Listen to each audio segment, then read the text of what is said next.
Viewers మనం వచ్చేసి 6వ తరగతి సెకండ్ లాంగ్వేజ్ తెలుగు చూస్తున్నాము. ఏపీ గవర్నమెంట్ రైలు ప్రయాణము అనేటువంటిది యూనిట్ 2లో 9వ పాఠాన్ని చూడబోతున్నాము. నోట్స్ ఇక్కడ ఇచ్చినటువంటి వినండి మాట్లాడండిలో వచ్చేసి ప్రశ్నలు మనం చూడబోతున్నాం. వేసవి సెలవులు ఇస్తే మీరేం చేస్తారు? వేసవి సెలవులు ఇస్తే నేను మా అమ్మమ్మ, నాయనమ్మ, తాతయ్యల ఊరికి వెళ్తాను. సెలవుల్లో మీరు వెళ్ళినటువంటి ప్రాంతం గురించి చెప్పండి. సెలవుల్లో మేము వెళ్ళినటువంటి ప్రాంతం హైదరాబాదు ఒక అందమైనటువంటి నగరము. ఇక్కడ Charminar, Salar Jung museum, Lumbini park, Ramoji film city, తర్వాత వచ్చేసి బిర్లా టెంపుల్ అని చాలా ప్రదేశాలు ఉన్నాయి. మీరు ఎప్పుడైనా రైలు ప్రయాణం చేసే దారిలో ఏమేమి చూసారో చెప్పండి. రైలు ప్రయాణం చేసేటప్పుడు దారిలో పంట పొలాలు, కొండలు, కోనలు, అడవులు మొదలైనటువంటి ఊర్లు, నగరాలు, రైల్వే స్టేషన్లు చూసాము. తర్వాత ఈ క్రింది పదాలు చదవండి. పాఠములు వాటిని గుర్తించి గీత గీయండి. పాఠము పెద్దది కాబట్టి దాంట్లో గుర్తించండి, గీతలు అండర్లైన్ చేయండి. వైరా, రైలు, పైర్లు, సెలవులు, మైకు, మౌనం, బైరాగి, కొండలు, చెట్లు, వింత, నిద్ర, కిటికీ. ఇక్కడ జాగ్రత్తగా ఈ యొక్క బొమ్మల్ని గురించి మాట్లాడండి, పదాలను చదవండి, అక్షరాలు చెప్పండి. ఇక్కడ చూడండి, సైకిలు, రైలు, నౌక, gown, tyre, out, powder, mike. So వీటిని గురించి మనం తెలుసుకోబోతున్నాము. మొట్టమొదటి వచ్చేసి సైకిలు ఎటువంటి కాలుష్యాన్ని కలిగించదు. ఇది పర్యావరణాన్ని కాపాడడానికి సహాయపడుతుంది.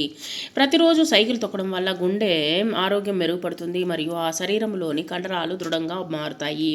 సైకిల్ నడపడానికి డీజిల్ మరియు పెట్రోల్ అవసరం అనేటువంటిది లేదు కాబట్టి ఇది తక్కువ ఖర్చుతోనే కూడినటువంటి ప్రయాణ సాధనము. క్రమం తప్పకుండా సైకిల్ తొక్కడం వల్ల శరీరంలోని అదనపు క్యాలరీలు కలిగి బరువు అనేటువంటి తగ్గడానికి దోహదపడుతుంది. చిన్న దుకాణాలకు ప్రయాణించడానికి సైకిల్ ఒక ఉత్తమమైనటువంటి మరియు సులభమైనటువంటి మార్గము. రైలు గురించి తెలుసుకోబోతున్నాము.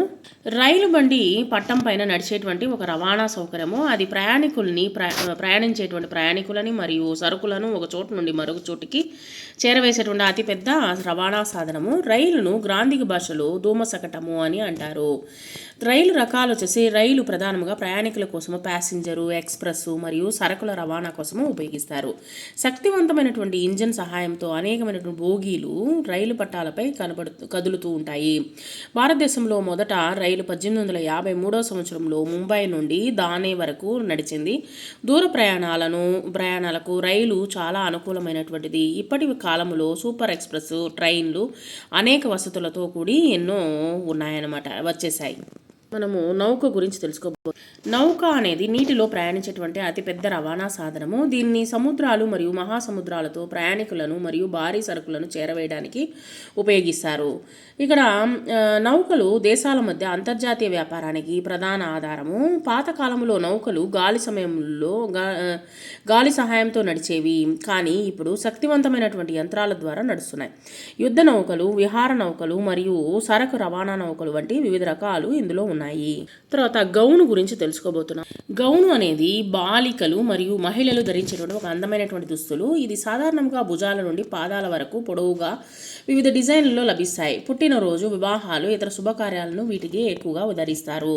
పట్టు, కాటను, నెట్ వంటి వివిధ రకాల వస్త్రాలతో గౌన్లను తయారు చేస్తారు. ఆధునిక కాలంలో వెస్టర్న్ మరియు ట్రెడిషనల్ స్టైల్స్ కలయికగా రూపొందించినటువంటి గౌనులు చాలా ప్రాచుర్యంలో పొందినాయి. తర్వాత టైర్ గురించి తెలుసుకోబోతున్నాము. టైర్ అనేది వాహనాలు రోడ్డుపై సాఫీగా ప్రయాణించడానికి చక్రానికి అమర్చబడేటువంటి రబ్బరు కవచము.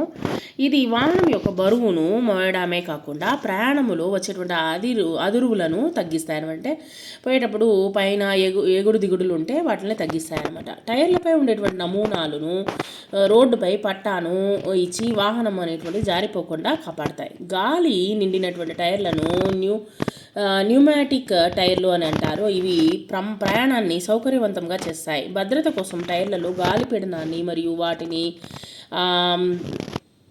అరుగుదలకు కూడా తరచుగా తనిఖీ చేయాలి. అప్పుడప్పుడు తనిఖీ చేస్తూ ఉండాలన్నమాట. మనం అవుట్ గురించి తెలుసుకోబోతున్నాము.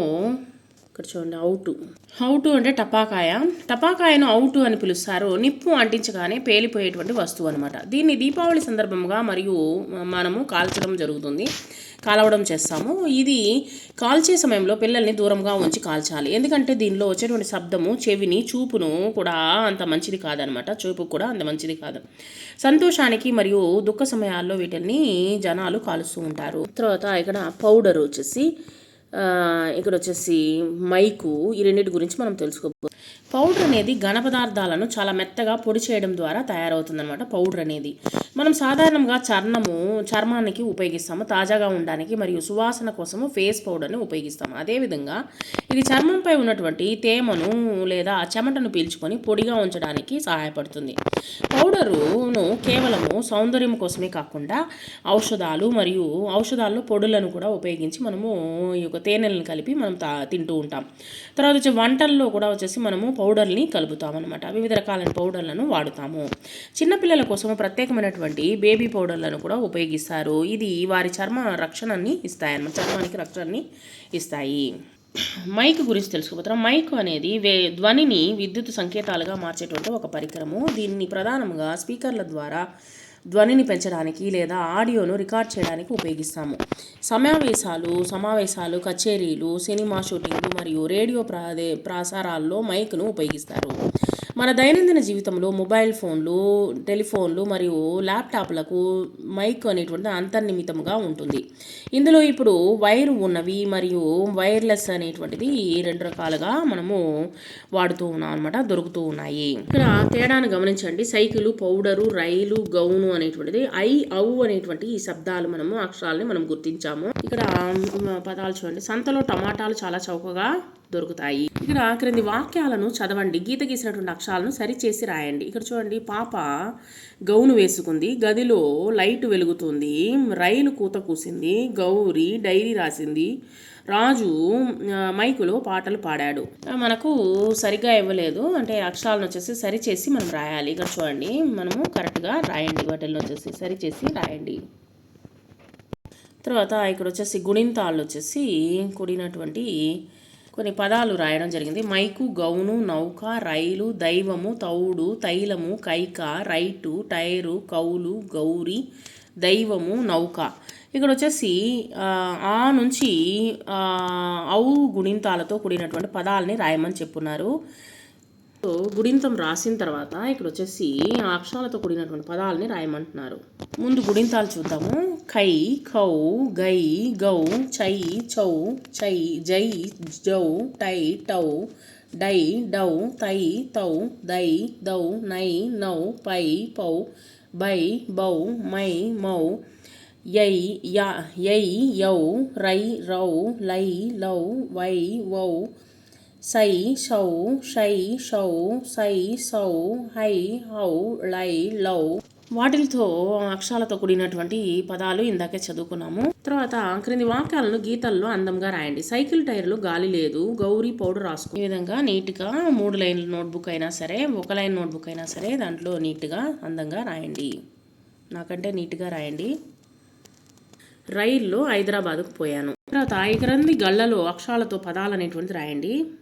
కైక, గౌను, ఔటు, తౌడు, మైకు, డైరీ, రైలు, ఔటు, లైటు, పైరు. తర్వాత ఇక్కడ ఇచ్చినటువంటి క్రింది బొమ్మను చూడండి, మీరు కూడా గీయండి, పేరు రాయండి, దాని గురించి రాయండి. ఇక్కడ చూడండి, సైకిల్. ఇక్కడ సైకిల్ని మనము ఈ విధంగా బొమ్మ గీసాము. గీసిన తర్వాత రంగులు వేసిన తర్వాత సైకిల్ గురించి 5 వాక్యాలు చెప్పున్నాను చూడండి, అది మీరు తెలుసుకోండి. సైకిల్ గురించి తెలుసుకోండి.